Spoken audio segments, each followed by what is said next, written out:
आप देख रहे हैं न्यूज इंडिया। न्यूज इंडिया के न्यूज आवर में आपका स्वागत है। मैं हूं नीरज। खबरों की शुरुआत हेडलाइन से। भारत चीन सीमा विवाद पर बैठक के बाद बोली केंद्र सरकार, शांति से हल निकलने की सहमत हुए दोनों पक्ष। पाकिस्तान मीडिया ने यूपी सीएम की शान में गड़े कसीदे, कहा इमरान खान से बेहतर है योगी आदित्यनाथ। ड्रैगन की दोहरी चाल, एक तरफ शांति की बात, दूसरी तरफ युद्ध अभ्यास दिखाकर दबाव बनाना की कोशिश। अमित शाह की पहली वर्चुअल रैली, मंच से लेकर मास्क तक भगवा।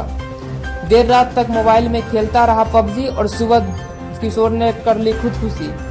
प्राइवेट स्कूल के खिलाफ पेरेंट्स ने प्रदर्शन किया, नारा लगाया नो स्कूल नो फीस। आज से खुलेगी धार्मिक स्थल, शॉपिंग मॉल और रेस्टोरेंट। दिल्ली के में बंद रहेगी होटल। पेट्रोल डीजल की कीमतों में हुई बढ़ोतरी। दिल्ली में 10 जून से सस्ती होगी शराब, नहीं लगेगा 10 से 70% कोरोना टैक्स। थाली बजाने पर नीरज ने तेजस्वी से पूछा सवाल। जेल में लालू और शहाबुद्दीन ने छाती पीटी है थाली। अब खबरें विस्तार से। भर में कोरोना संक्रमण के बाद खुलने वाली निजी स्कूलों की ओर से फीस मांगी जा रही है। ऐसे में स्कूल के खिलाफ पेरेंट्स एकजुट होकर उनकी मांग जाने वाली फीस को विरोध कर रही है। ट्राई सिटी के मोहाली, चंडीगढ़ और पंचकुला के प्रमुख निजी स्कूलों के खिलाफ पेरेंट्स प्रदर्शन कर रहे हैं। स्कूल के बाहर धरना देकर प्रदर्शन कर रहे हैं। पेरेंट्स का कहना है कि वे फीस नहीं दे सकते।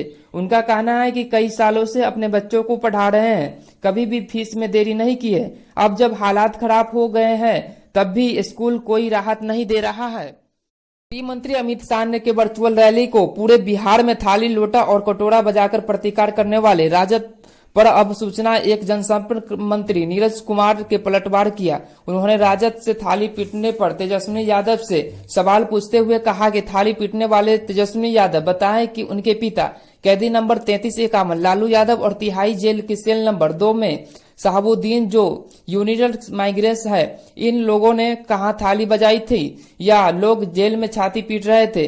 कहा चूंकि लालू यादव और शहाबुद्दीन न्यायिक प्रवासी है, इसीलिए यहाँ बताने की दायित्व है तो तेजस्वी यादव का बताना है। लालू जी तो राजद के राष्ट्रीय अध्यक्ष भी है, तो उन्होंने थाली बजाकर तेजस्वी यादव का समर्थन दिया या नहीं, आरोप लगाया है। तेजस्वी यादव ने कहा कि राजनीतिक नौटंकी की, इसमें चूना की घेराबंदी क्यों की? माता पिता के शासनकाल में चूना लगाए ही फिर जनता को भी चूना लगाने का मंसूबियत पाल रहे हैं।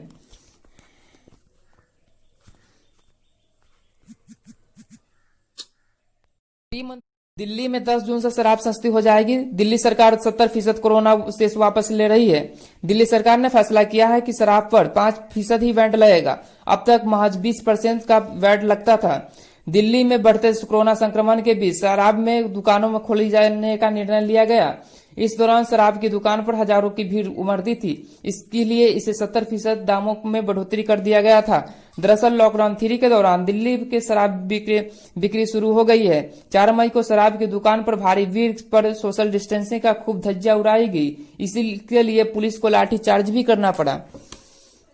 दिल्ली में 10 जून से शराब सस्ती।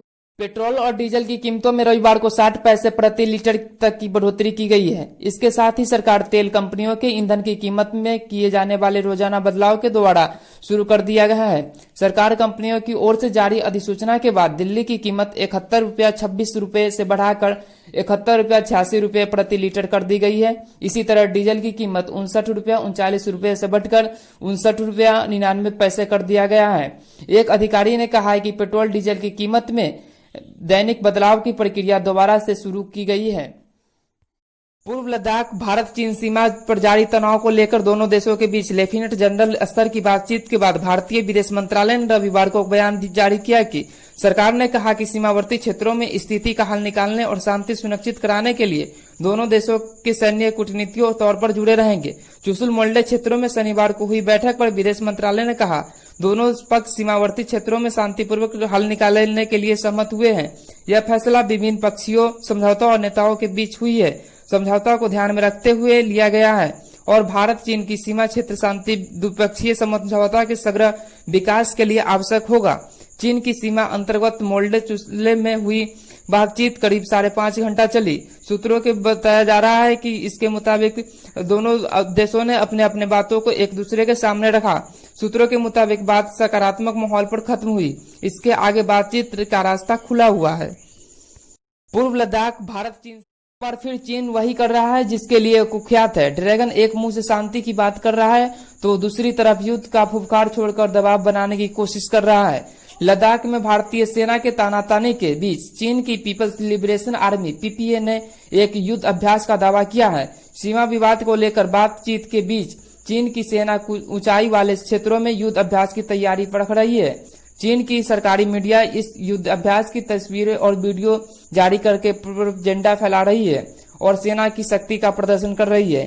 चाइना सेंट्रल टेलीविजन के मुताबिक पीपीएल में अज्ञात स्थान पर किसी ऊंचे स्थान पर युद्ध अभ्यास किया है।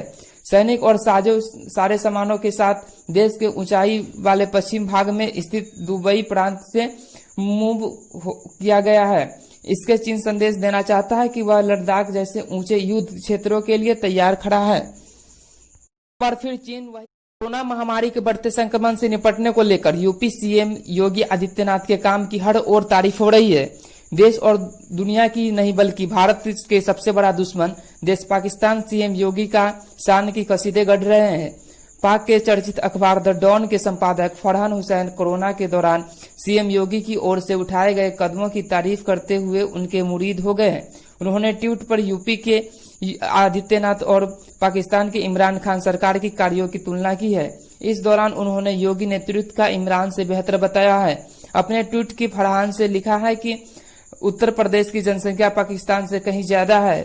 उन्होंने बताया कि पाकिस्तान की जनसंख्या जहां 208 मिलियन है वहीं यूपी की 225 मिलियन, लेकिन पाकिस्तान के मुताबिक उत्तर प्रदेश में मौतों की आंकड़ा बहुत कम है।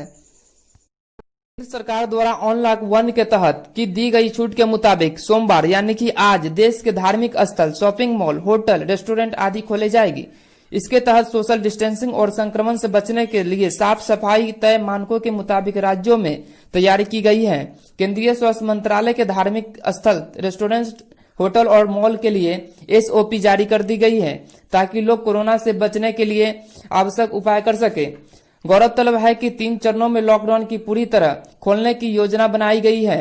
गृह मंत्री द्वारा 30 मई की जारी गाइडलाइंस के मुताबिक पहली चरण में 8 जून की सभी धार्मिक स्थल एसओपी के तहत खोली जाएगी।